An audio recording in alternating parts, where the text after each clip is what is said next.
سيدي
Do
lagu-lagu yang bernapaskan sanjungan kepada baginda Rasulullah SAW ya, dalam lantunan sholawat yang sangat merdu yang telah dibawakan oleh dari Majelis Nurul Mustafa ya, Hadrah yang sudah tidak asing lagi di Lombok Tengah, seriuskan takbir. Dan ini nuansa yang menapaskan sanjungan-sanjungan kepada Nabi kita, Nabi Muhammad SAW. Dan bertepatan dengan bulan ini merupakan bulan Rabiul Awal ya, sesuai dengan innama bu'istu liutammima makarimal akhlak.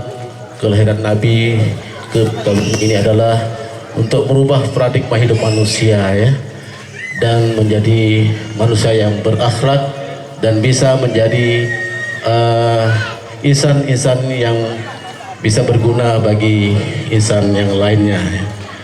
Jadi sebelum kita mulai ke acara, dimohon kepada seluruh undangan yang masih berada di luar untuk kita bersama-sama, karena dane dari para alim ulama kita, habaib, tuan guru kita sudah berada di lokasi acara ya. Beliau nanti akan memberikan siraman-siraman kepada kita betapa pentingnya kita mengingat kepada Rasulullah SAW untuk kita mendapatkan syafaatnya kelak pada saat kita sangat membutuhkannya. Khairun nas anfa'uhum linnas, kita sebagai manusia, insan, mudah-mudahan bisa bermanfaat juga bagi insan yang lain ya. Jadi acara selanjutnya mungkin nanti ada lagu-lagu berikutnya ya. Ya. Utusan beliau yaitu Nabi Muhammad SAW sebagai pembawa pembaharuan di muka bumi ini. Maka kita akan mendengarkan sejenak ini sambutan ya. Sambutan pertama dari Sahibul Hajjah ya, tentang acara ini bagaimana sih, apa motivasi, kemudian apa tujuan acara ini ya. Sambutan akan disampaikan oleh Ahina Ustaz Saiman SPDI. Kepada beliau kami persilahkan.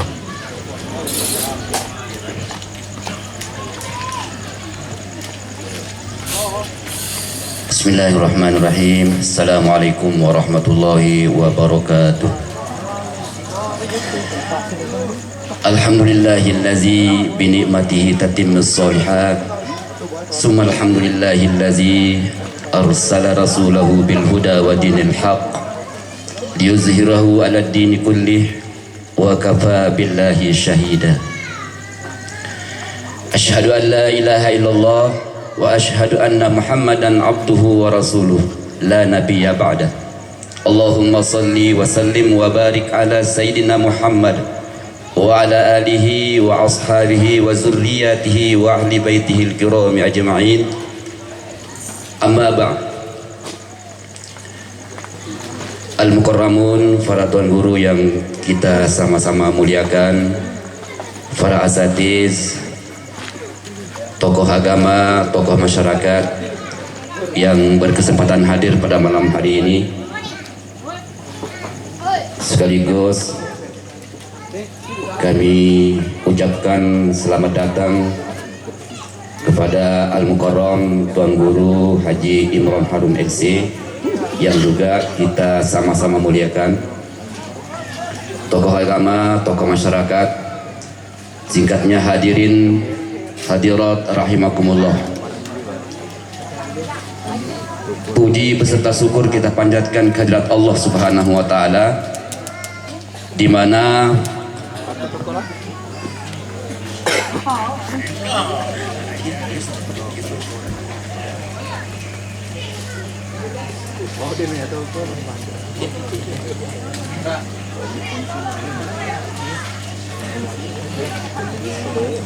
kita yang lanjut. Puji beserta syukur kita kepada Allah Subhanahu wa taala yang telah memberikan kita kesempatan, izin untuk kita bisa berkumpul di tempat ini, di Majelis Maulid Nurul Mustafa. Salawat serta salam tidak lupa pula kita haturkan kehadiran junjungan alam Nabi kita Nabi Muhammad sallallahu alaihi wasallam. Hadirin yang berbahagia, sebelum kami lanjutkan, izinkan dulu yang akan menyampaikan nama-nama dari pendiri Majelis Maulid Nurul Mustafa yang sejak berdirinya sampai saat ini masih eksis untuk melaksanakan kegiatan zikir. Tentunya kedepannya dan dari saat ini kita berharap semoga majelis zikir Nurul Mustafa diridhoi oleh Allah Subhanahu wa taala dan mendapatkan syafaat baginda Rasulullah sallallahu alaihi wasallam. Adapun pendirinya, yang pertama Habib atau Sayyid Muhammad bin Mustafa bin Syekh Abu Bakar. Yang kedua, Habib Sayyid Muhammad Zaki bin Muhammad bin Syekh Abu Bakar. Yang ketiga, Ustaz Ahmad Dimyati Hamzah. Jadi beliau semua sekaligus sebagai pengurus dan pembina di Majelis Maulid Nurul Mustafa. Semoga semua beliau diberikan kebahagiaan, keselamatan di sisi Allah Subhanahu wa taala, mendapat derajat yang mulia di sisi Allah Subhanahu wa taala. Kita doakan dengan suratul Fatihah. Al-Fatihah.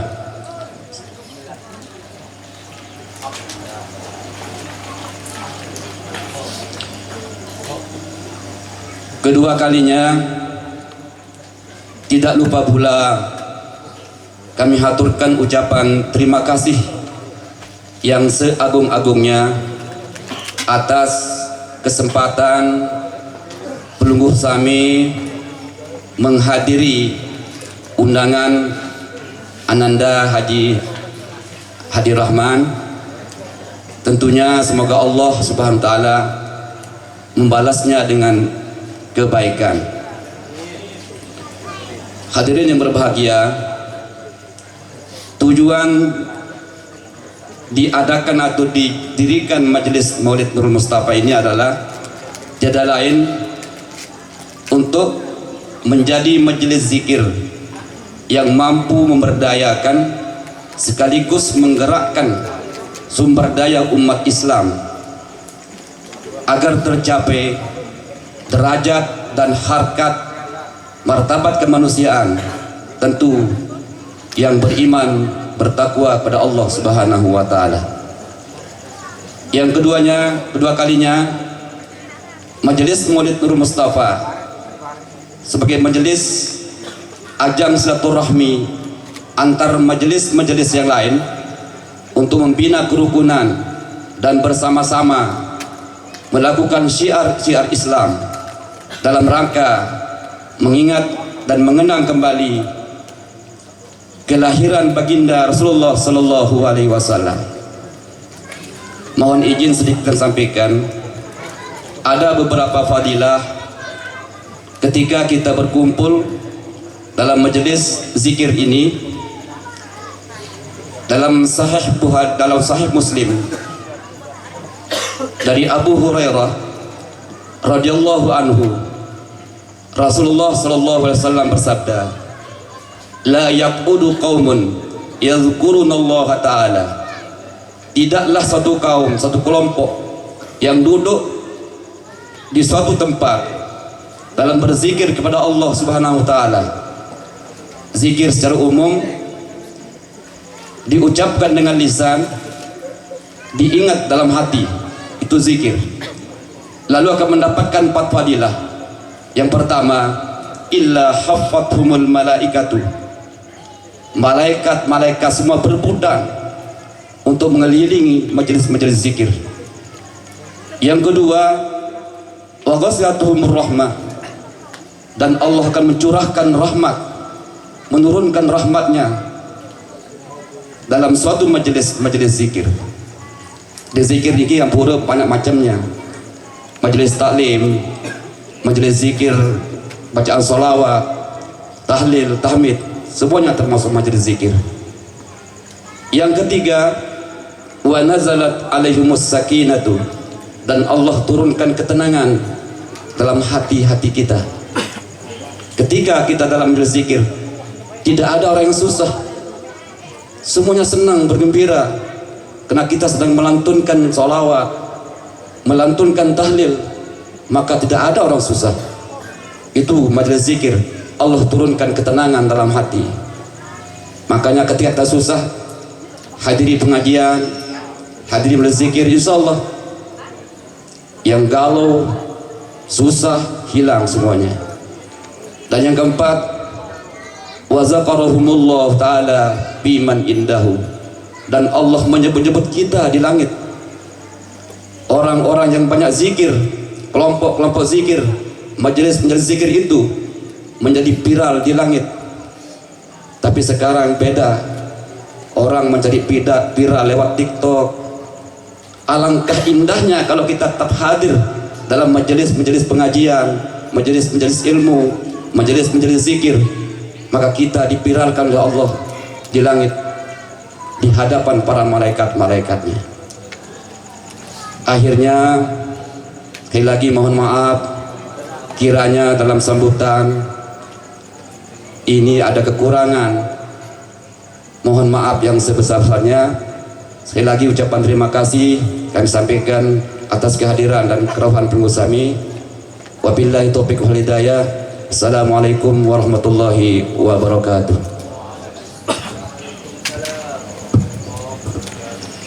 Terima kasih. Demikian tadi sambutan atau selayang pandang terkait dengan sejarah berdirinya Majelis Zikir Nurul Mustafa, mulai dari silsilah awal sampai sekarang ini yang telah disampaikan dengan jelas dan lugas oleh Bapak Saiman SPDI. Sebelum kita nanti akan mendengarkan tausiah, kita akan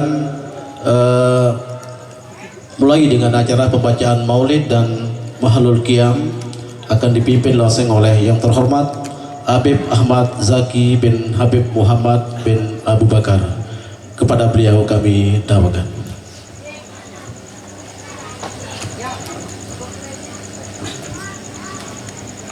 Bismillahirrahmanirrahim. Sebelum kita mulai memuji Rasulullah, berikan ta'zim Rasulullah, lebih dahulu kita berhadiah Al-Fatihah pada beliau. Semoga dengan bacaan Fatihah kita ini Rasulullah SAW akan cinta, akan sayang, selalu mengingat kita, bukan hanya di dunia ini, di akhirat kelak, di hari yang kita sangat butuhkan syafaat darinya. Lahul Fatihah.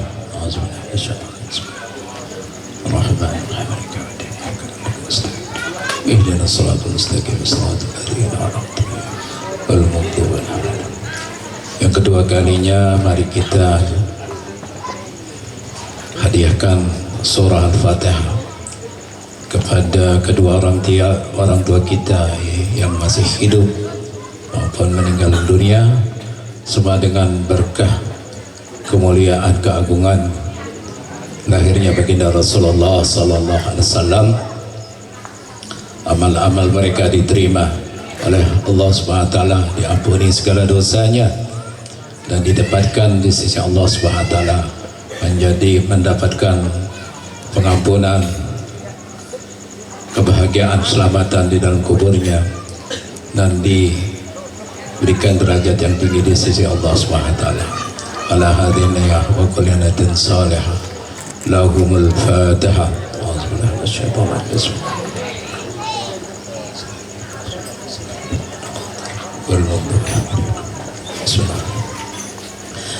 Ya Rabbi salli ala Muhammad, Ya Rabbi salli alaihi wa sallim. Ya Rabbi salli ala Muhammad, Ya Rabbi salli alaihi wa sallim. Ya Rabbi salli ala Muhammad, Habibika Syafi'il Mushaffa. Ya Rabbi salli ala Muhammad, Ya Rabbi salli alaihi wa sallim. Ya Rabbi salli ala Muhammad, ala al-wara rutbatan wa arfa'. Ya Rabbi salli ala Muhammad, Ya Rabbi salli alaihi wa sallim. Ya Rabbi salli ala Muhammad, asmal baraya jahan wa awsa'.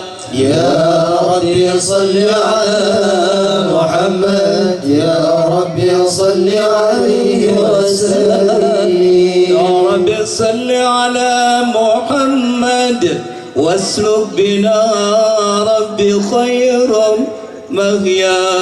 يا ربي صل على محمد يا ربي صل عليه وسلم. يا ربي صل على محمد وعافنا واشف كل موجع.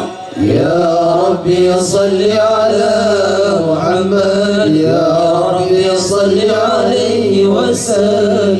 يا ربي صل على محمد واسله القلب وعفوا انفع. يا ربي صل على محمد يا ربي صل عليه وسلم. يا ربي صل على محمد واكفي المعادي واصرفه وردع.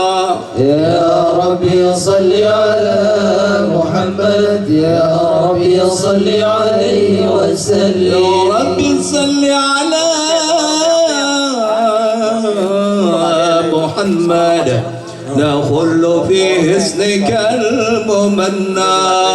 يا ربي صل على محمد يا ربي صل عليه وسلم. يا ربي صل على محمد رب ارض عنا رضاك الأرفع. يا ربي صل على محمد يا ربي صل عليه وسلم. يا ربي صل على محمد واجعل لنا في الجنان مجمع.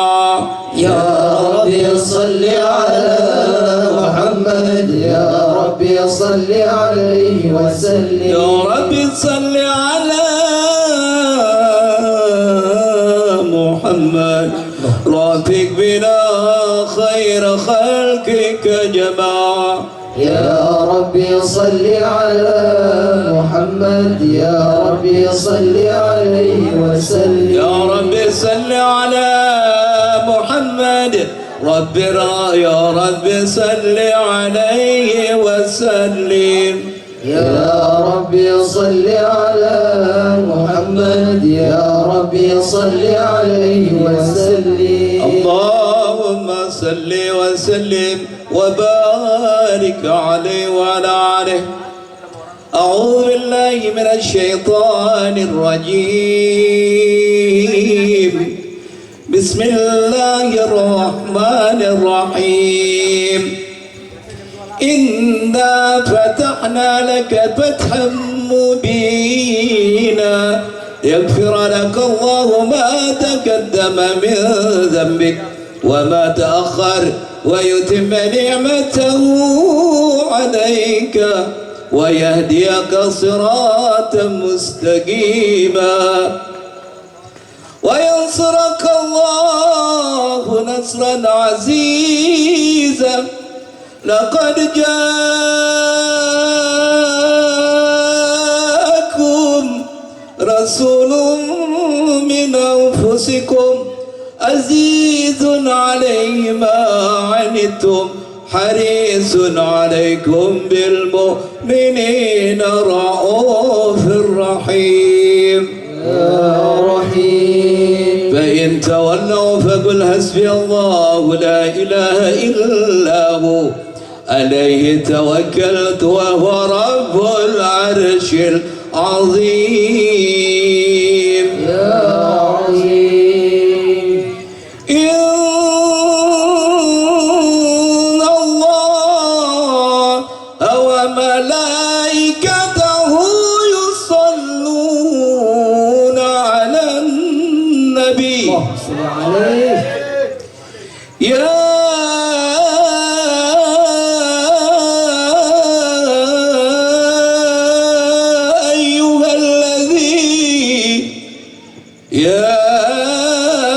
أيها الذين آمنوا صلوا عليه وسلموا تسليما. اللهم صل وسلم وبارك عليه صل وسلم وبارك عليه وعلى آله. الحمد لله الذي هدانا بعبده المختار من دعانا إليه بإذنه وقد نادانا لبيك يا من دلنا وحدانا. صلى الله عليه. صلى عليك الله بارك الذي بك يا مشفع حصنا وحبانا. معالج الأطهار معدن السر كالأسماء فهم سفن النجاة إيمانا. وعلى صحابتك الكرام ممات دينك عصبه لولائه عنوانا. والتابعين لهم بصدق ما هادي المودة هيج الأشجان. صلى الله عليه. والله ما ذكر الحبيب لدى المغيب إلا وعد حوالي النشوانا.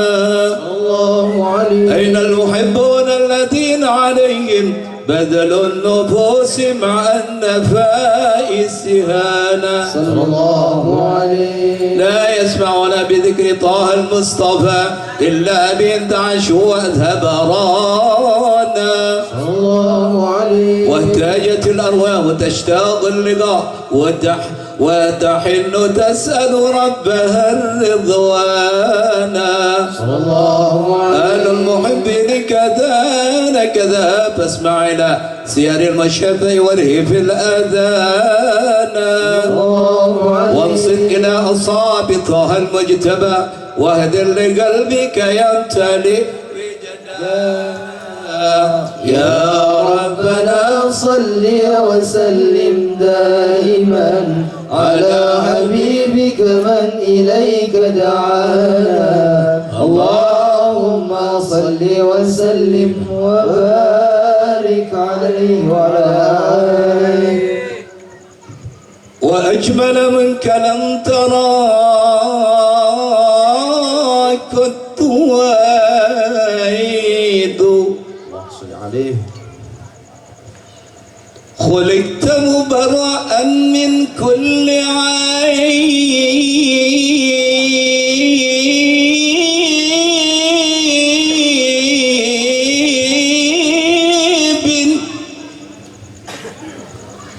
خلقت مبرأ من كل عيب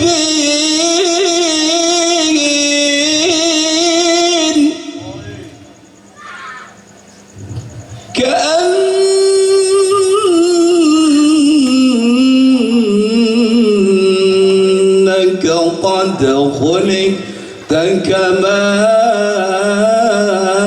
تشاء.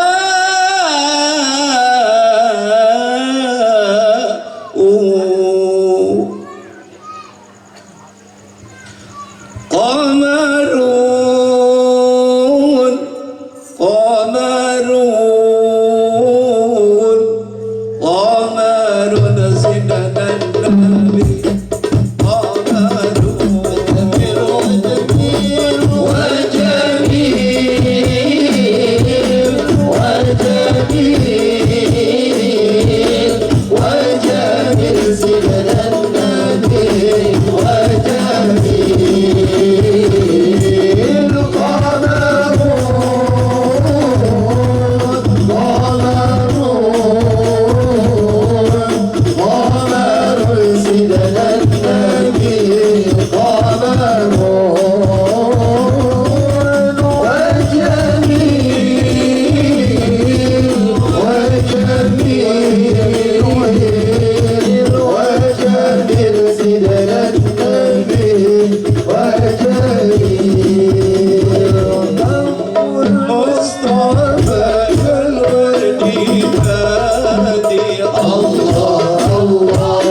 النبي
الجميل والجميل سيدنا النبي والجميل الله الله المدد يا رسول الله يا حبيب الكرم عليك صلوات الله عبد بالبيت يدك على اسم العتاب جد بالجواب مرحبا قد غاب الله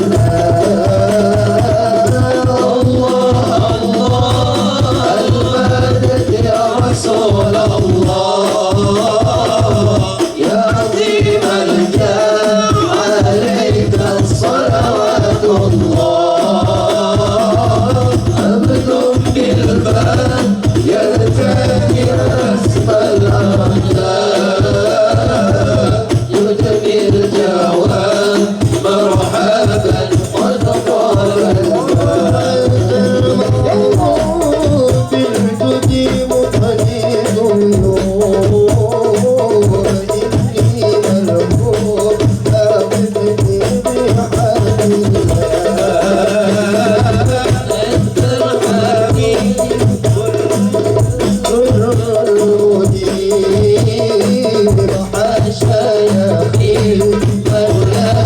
برسول الله الله الله المدد يا رسول الله يا عظيم الجاه عليك صلوات الله عبد بالبال يرتجي الاسم الاعداء يلبي الجواب مرحبا قد قال الحضراء أكرمنا بك الضراء يا أبا الجبراء والقاسم وعبد الله صدر أكرمنا بك الضراء يا أبا الزهراء والقاسم وعبد الله الله المدد يا رسول الله يا عظيم الجاه عليك صلوات الله عبد بالبال يرتدي على اسم العذاب جد بالجواب مرحبا قد غاب الباب الحبيب في ذكر قلبي يطيب حاشا يطيب ولد برسول الله الحبيب في ذكر قلبي يطيب حاشا يطيب ملذ برسول الله الله المدد يا رسول الله يا عظيم الجاه عليك صلوات الله عبد بالبال يرتجي اسم الأعداء جد بالجواب مرحبا قد قام الباب السلام عليك أحمد يا حبيبي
وسلم وبارك عليه وعلى آله.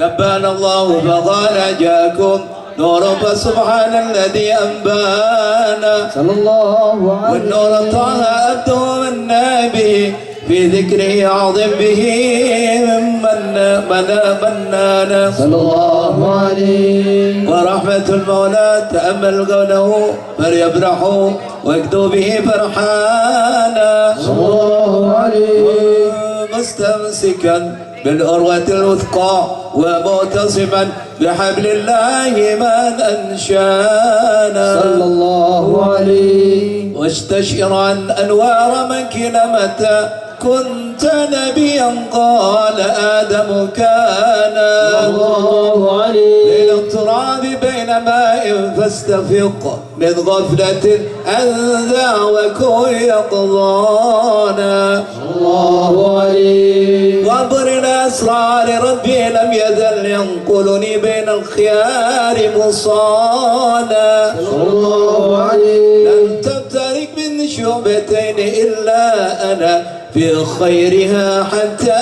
بروزي أنا صلى الله عليه فأنا خيار من خيار قد خرجت من نكاح إلى صانا صلى الله عليه طهره الله وما اختاره وما برك مثله إنسانا صلى الله عليه وبحبه وبذكره والنصر والتوكيل رب الأرش قد أوصانا يا ربنا صل وسلم دائما على حبيبك من إليك دعانا اللهم صل وسلم وبارك عليه وعلى آله اللهم صل وسلم وبارك عليه وعلى آله هذا وقد شريناه نوته في القطب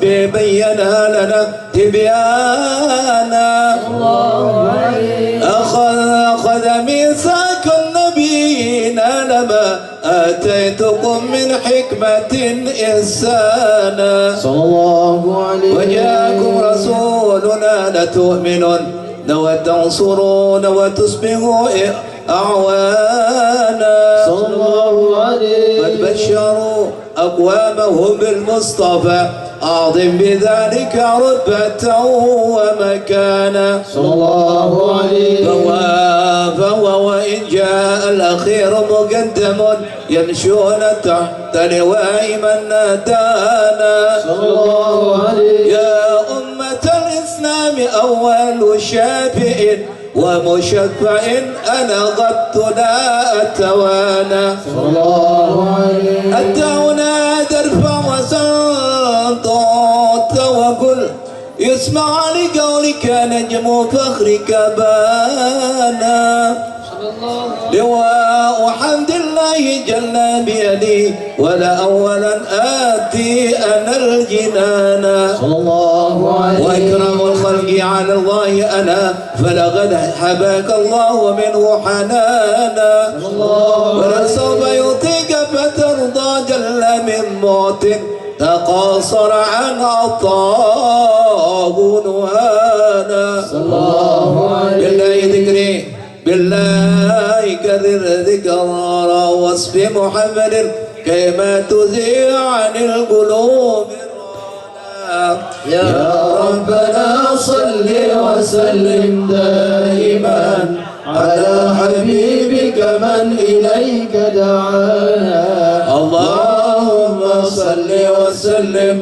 وبارك عليه وعلى آله اللهم صل وسلم وبارك عليه وعلى آله لما دنا وقت بروز لأحمد عن إذن من شاء من ما شاءه قد كان حملت به الأمينة بنت وهب من لها على الإله مكانا صلى الله عليه والد المختار عبد الله بن عبد المطلب رأى البرهان صلى الله عليه وكان يغمر نور طه وجهه وصار إلى الابن المصون عيانا صلى الله عليه وهو ابن هاشم بالكريم شهب بن عبد مناف بن حسين كان صلى الله عليه والده يدعى من شانه قد يتنى العزيز بذلك شانا وخذ أصول المصطفى حتى ترى في سلسلات أصول عدنانا صلى الله عليه فهناك قف واعلم بربي إلى إسماعيل للأبي مئوانا وحينما حمل به آمنة لم تشك شيئا يأخذ النسوان وبهذا اللطف من رب السماء أقصى الأذى والحم والأحزان ورأت كما قد جاءنا ما عملت به أن المخيمن الشرم شرف الأكوان صلى الله عليه فاستبشرت ودنا المخاض فوضعت رضوانا فتجلت الأنوار من كل الجهات فوقت ميلاد المشافى حانا وقبيل فجر أبرز الشمس الهدى دخل الحبيب مكرما ومصانا صلى الله محمد صلى الله عليه وسلم صلى الله على محمد صلى الله عليه وسلم يا نبي سلام عليك يا رسول سلام عليك يا حبيب سلام عليك يا رسول الله صلوات الله عليك يا نبي سلام عليك يا رسول سلام عليك يا حبيب سلام عليك يا رسول الله صلوات الله عليك أبرد الله المشفى صاحب القدر المرافى فلا النور النواحي يا رسول الله أما كل الكون أجمع الله يا نبي سلام عليك يا رسول سلام عليك يا حبيب سلام عليك يا رسول الله صلوات الله عليك نكست أسنان شركي وبنا شرك تصادم ودنا واقدر هداية يا رسول الله وكمال قبر تزاد الله يا نبي سلام عليك يا رسول سلام عليك يا حبيب سلام عليك يا رسول الله صلوات الله عليك مرحبا أهلا وسهلا بك يا ذا الضجر الألفان يا إمام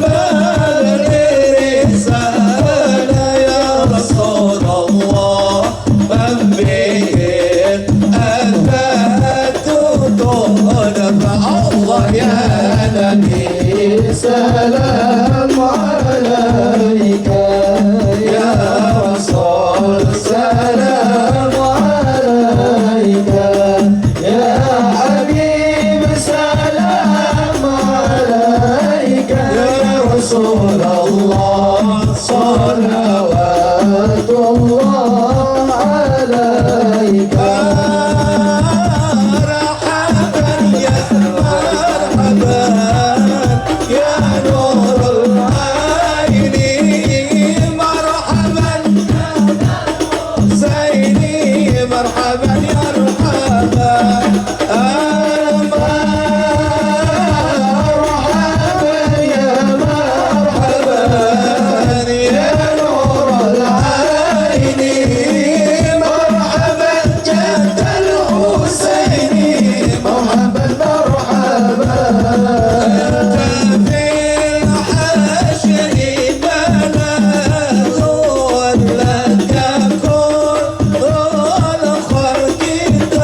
الأزهار وإله العرش يسمع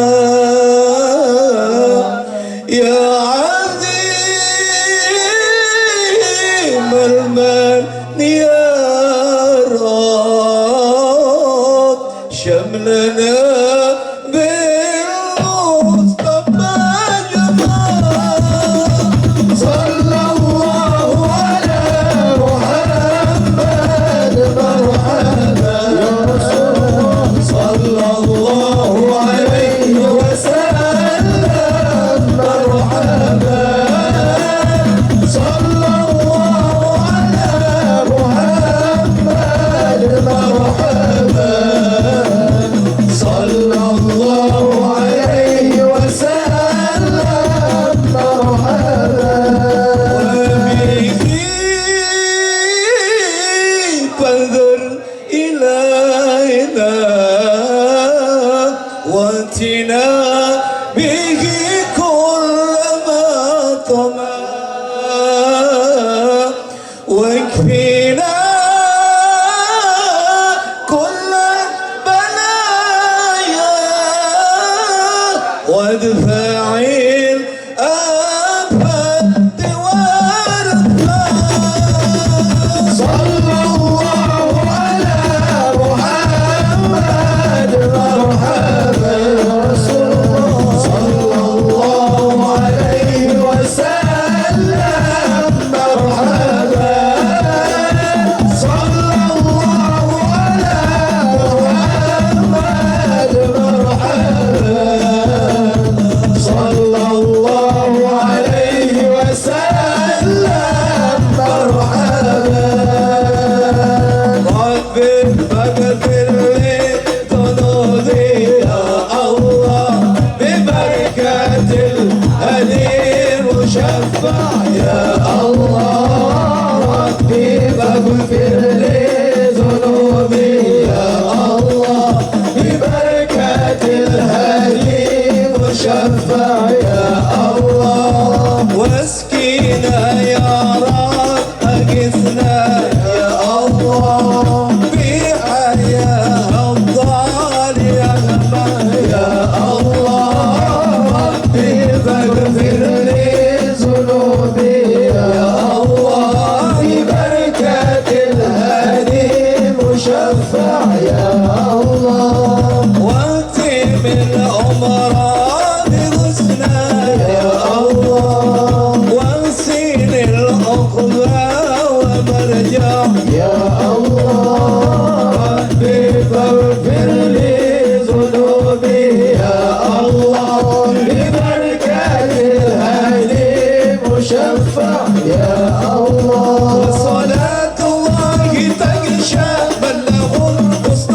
تجلى صلى الله على محمد صلى الله عليه وسلم بدا الترى وآله والصحابة مثلا صلى الله على محمد صلى الله عليه وسلم صلى الله على محمد صلى الله عليه وسلم اللهم صل وسلم وبارك عليه صلى الله عليه صلوا على النبي محمد.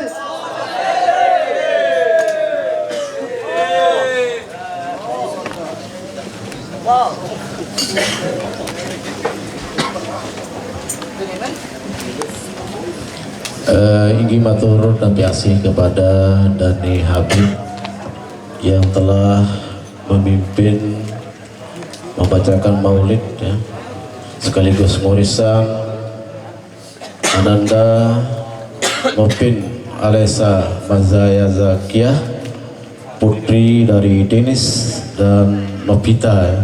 Semoga anak yang dikuris atau dipotong rambutnya sabar niki menjadi anak yang solehah, berguna bagi agama nusa dan bangsa dan berbakti kepada kedua orang tuanya ya. Dan selanjutnya kita akan menyimak bersama-sama tausiah terkait dengan fadilah warisan atau potong rambut bagi anak yang baru lahir. dalam hal ini nanti akan dilanjutkan dengan doa, akan disampaikan oleh dari guru kita yang terhormat Bapak dan Guru Haji Imron Harun LC. Kepada beliau kami dawakan.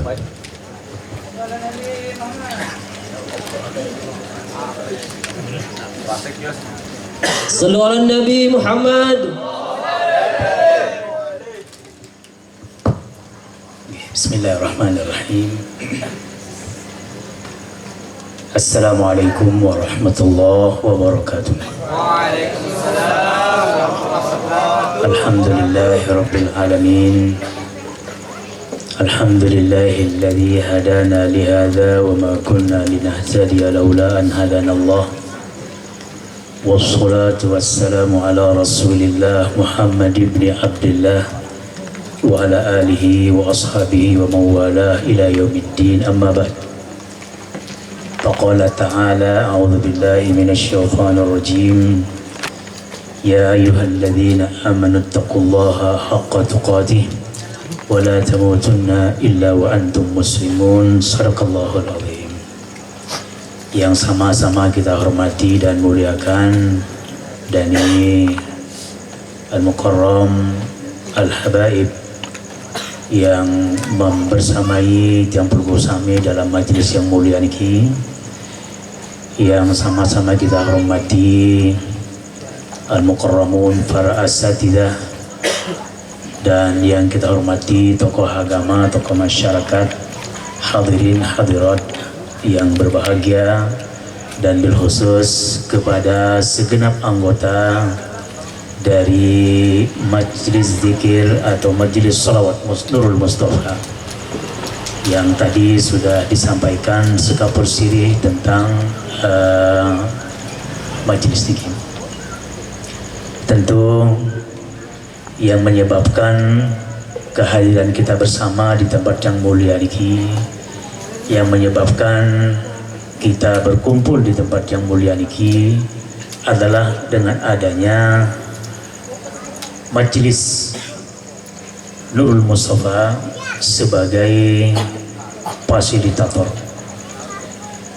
yang mengundang, yang mempersiapkan, yang menyusun acara, bahkan dia jadi tukang satu pada barengnya. Jadi alhamdulillah. Jadi niki adalah bagian dari begitu banyak keberkahan yang kita dapatkan dari majlis niki.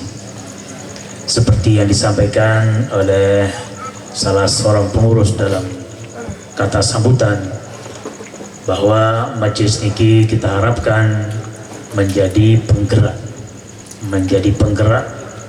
iman, penggerak amal, penggerak dalam hal-hal yang hal-hal yang bersifat kebaikan. Dan semoga kita semua nantinya dikumpulkan oleh Allah Subhanahu wa taala di dalam Jannatul Naimnya, di dalam surganya bersama Rasulullah sallallahu alaihi wasallam. Hadirin rahimakumullah, ada dua momen penting yang tiang bisa simpulkan dari kehadiran kita di tempat niki. Pertama adalah momen maulidan, sehingga tadi kita membaca, mendengarkan, menikmati tentang maulid yang dipimpin oleh Al-Mukarram Al-Habib. Kemudian yang kedua tadi adalah ngurisan, dan ngurisan ini juga bagian dari sunnah-sunnah Rasulullah Sallallahu Alaihi Wasallam. Menjadi sebuah keberuntungan dan kebanggaan memang bagi kita semua yang masuk dalam golongan umat Muhammad Sallallahu Alaihi Wasallam, karena Nabi kita yang tadi sudah kita bacakan begitu sering sholawat atas Nabi, kemudian sejarah tadi singkat dalam pembacaan yang tadi nikah, dan hal-hal lain. Tentu niki menggambarkan tentang bagian dari cinta kita kepada Rasulullah Sallallahu Alaihi Wasallam. Dalam Al-Quran, Allah Subhanahu Wa Taala menceritakan kepada kita semua, bahkan kepada seluruh manusia, tentang siapa Nabi kita, tentang apa visi misi atau tugas Nabi kita, dan bagaimana sikap Nabi kita, keinginan Nabi kita terhadap umatnya. Adapun dalam Al-Quran, Allah mengatakan bahwa Muhammadun Rasulullah. Muhammadun Rasulullah. Muhammad itu adalah utusan Allah. Oleh sebab itu kita imani, kita yakini dengan tidak ada keraguan sedikit pun bahwa Muhammad itu betul dia utusan Allah. Kemudian dalam ayat yang lain Allah menyebut status Nabi kita dalam redaksi yang model lain. Allah mengatakan wa ma Muhammadun illa rasul. Wa ma Muhammadun illa rasul. Muhammad itu tidaklah dia selain dia adalah utusan Allah. Dia adalah Rasulullah, utusan Allah Subhanahu wa taala. Kemudian ayat yang lain Allah mengatakan bahwa wa ma kana Muhammadun aba ahadin min rijalikum walakin Rasulullah. Muhammad itu bukan bapak dari salah seorang kalian, dari salah seorang orang Arab, tetapi hakikatnya dia adalah Rasulullah, utusan Allah Subhanahu wa taala. Rasulullah utusan Allah ini Allah sudah memproklamirkan akan kehebatan Rasulnya. Dalam surat Nun Allah mengatakan kepada Nabi langsung, dan kita baca sampai dengan saat ini bahkan sampai hari kiamat, dan membacanya adalah ibadah, yaitu firman Allah yang mengatakan wa innaka la'ala khuluqin azim. Sesungguhnya Anda Muhammad adalah orang yang berada pada tingkat akhlak yang paling tinggi. Oleh sebab itu Allah menyatakan laqad kana lakum fi rasulillahi uswatun hasanah. Jadi sesungguhnya bagi kalian pada Rasul itu adalah suri tauladan. Jadi ayat ini adalah khabarun bimakna insya. Allah menceritakan, tetapi hakikatnya adalah kandungan perintah untuk kita jadikan Nabi sebagai tauladan. Nah, inilah dia Nabi kita Muhammad sallallahu alaihi wasallam. Kemudian bagaimana Nabi terhadap kita? Bagaimana Nabi terhadap kita selaku umatnya? Allah kembali menceritakan dalam Al-Quran, laqad ja'akum rasulun min anfusikum azizun alaihi ma anittum harisun alaikum bil mu'minin raufur rahim. Telah datang kepada kalian, laqad ja'akum rasul, telah datang kepada kalian rasul. Rasul yang dimaksud adalah yang tadi itu, yaitu Muhammad sallallahu alaihi wasallam. Dari mana rasul ini? Min anfusikum, ai min jinsikum, dari jenis manusia. Dari jenis manusia. Tentu manusia ini banyak. Namun ingin mengklasifikasikan saat ini secara modern adalah ada yang dari Arab, ada yang dari Eropa, ada yang dari Afrika, ada yang dari Asia Tenggara dan lain sebagainya. Dan masing-masing diikat oleh negara masing-masing dan akhirnya menjadi warga negara masing-masing dan memiliki kebijakan bahasa yang berbeda-beda. Tetapi oleh Allah, oleh Al-Quran menyatakan bahwa innamal mu'minuna ikhwatun.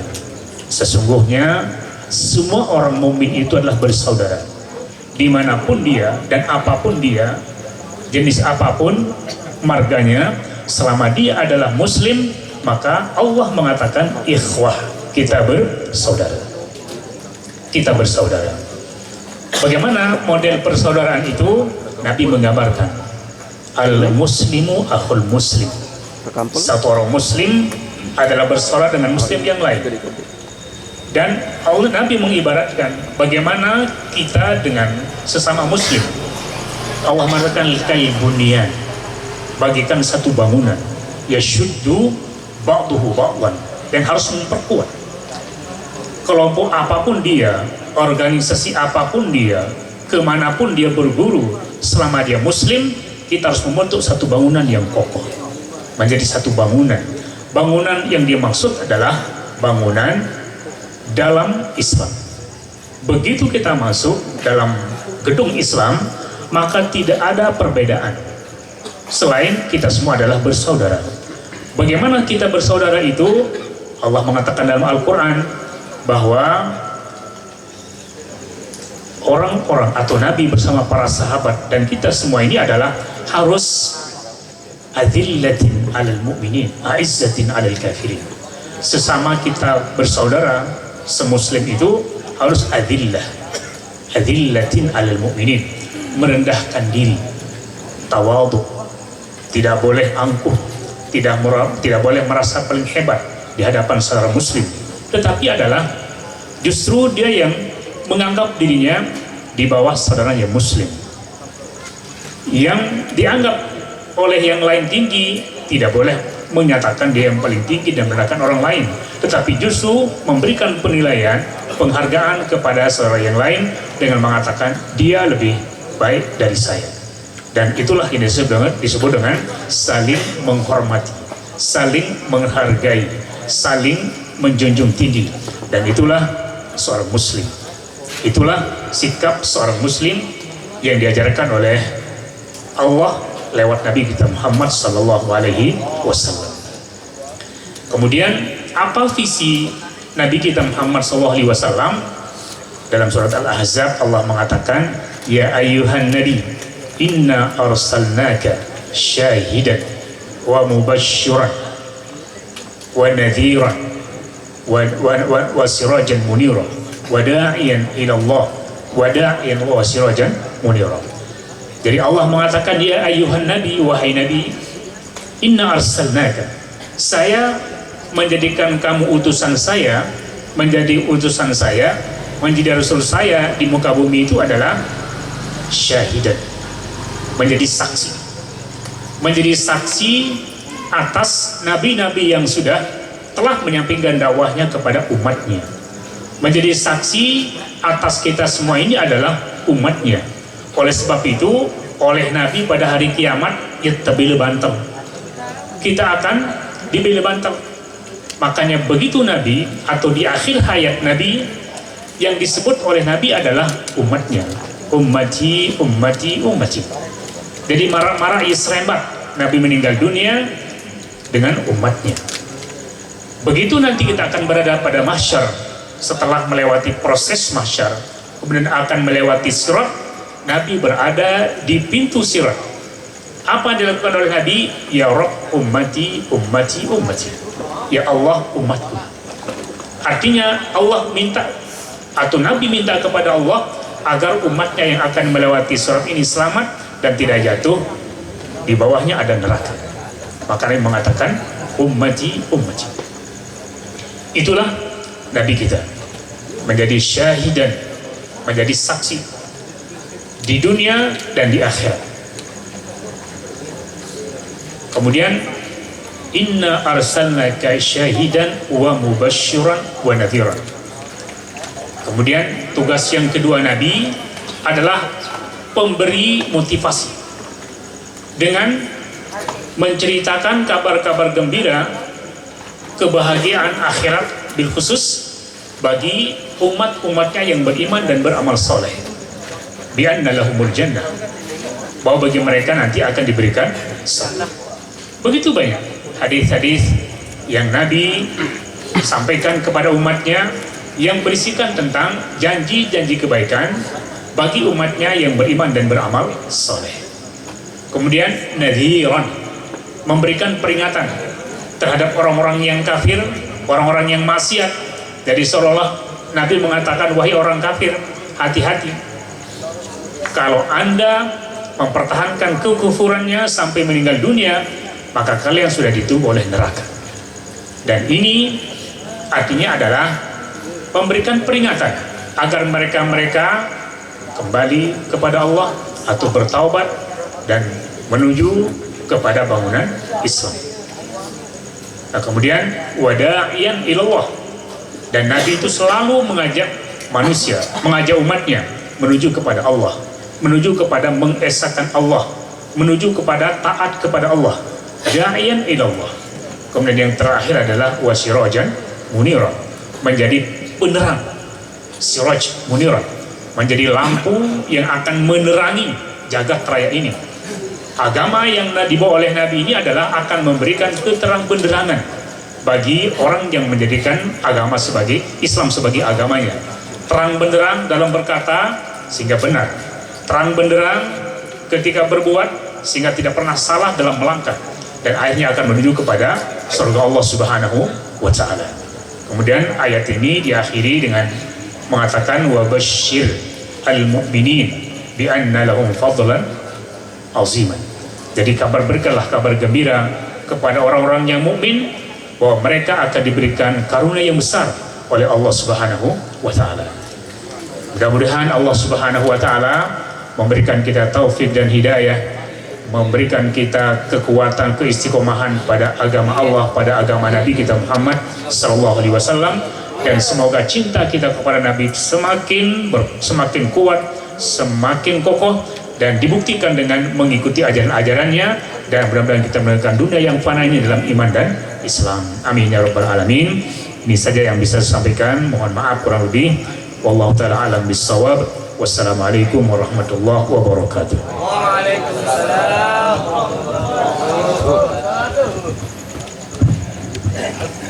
Ingin matur nabiasi kepada Dani Al-Mukarram yang telah menyampaikan atau menguraikan tentang hikmah dari dilaksanakannya ngurisan dan berkaitan dengan Maulid Nabi besar Muhammad sallallahu alaihi wasallam.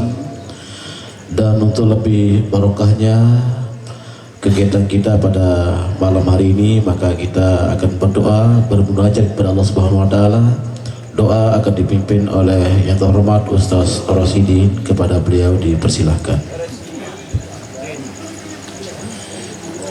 Ila hadratin Nabiyil Mustafa Muhammadin sallallahu alaihi wasallam wa ala alihi wa ashabihil kiram. Sayyulillahi lahumul fatihah.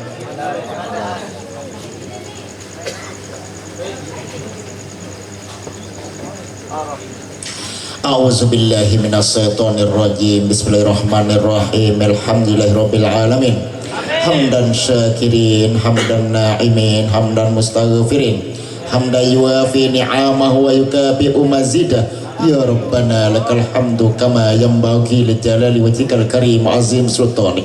Allahumma ya imada man la imadalah, wa ya sanadana man la sanadalah, wa ya zahara man la zaharalah, wa ya hasuna tajawuz, wa ya kasifal bala, wa ya aunatu afa, wa ya azimar raja. Antal ladzi sajadalak sawa'ul lail wa du'un nahar wa nurul qamar wa hijabus syamsi wa habibas sajari. Ya Allah la syarikalak. Allahumma saggil jawarihana bi ta'atika wa saggil qulubana bi ma'rifatika. Allahumma yassir lana ilmu kalimati la ilaha illallah. Allahumma yassir wa la tu'assir. Allahumma rizqna rizqan halalan. Allahumma rizqna rizqan halalan wa ilman nafi'an wa ilman nafi'an wa fahman wasi'an wa badanan sohehan wa umran tawilan wa amalan mutaqabbala. Allahumma ij'al auladana min ahlil khair. Allahumma ij'al auladana min ahlil khair. Allahumma ij'al auladana min ahlil khair.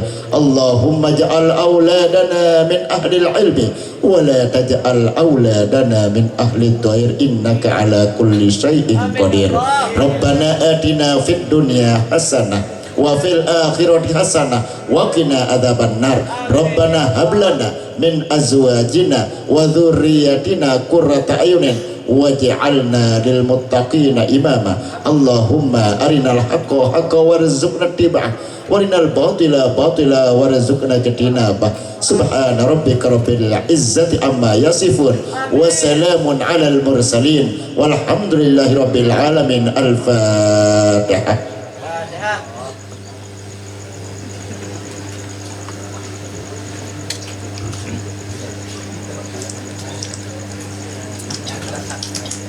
Inggih matur tampiasi dengan selesainya doa, dengan selesainya tausiah dan doa tadi, maka selesailah rangkaian acara milad ke-10 Majelis Nurul Mustafa yang dirangkaikan dengan ngurisan dan akikah cucu atau anak dari keluarga pimpinan Majelis Nurul Mustafa BB Laut Desa Mukedame Kecamatan Peraya.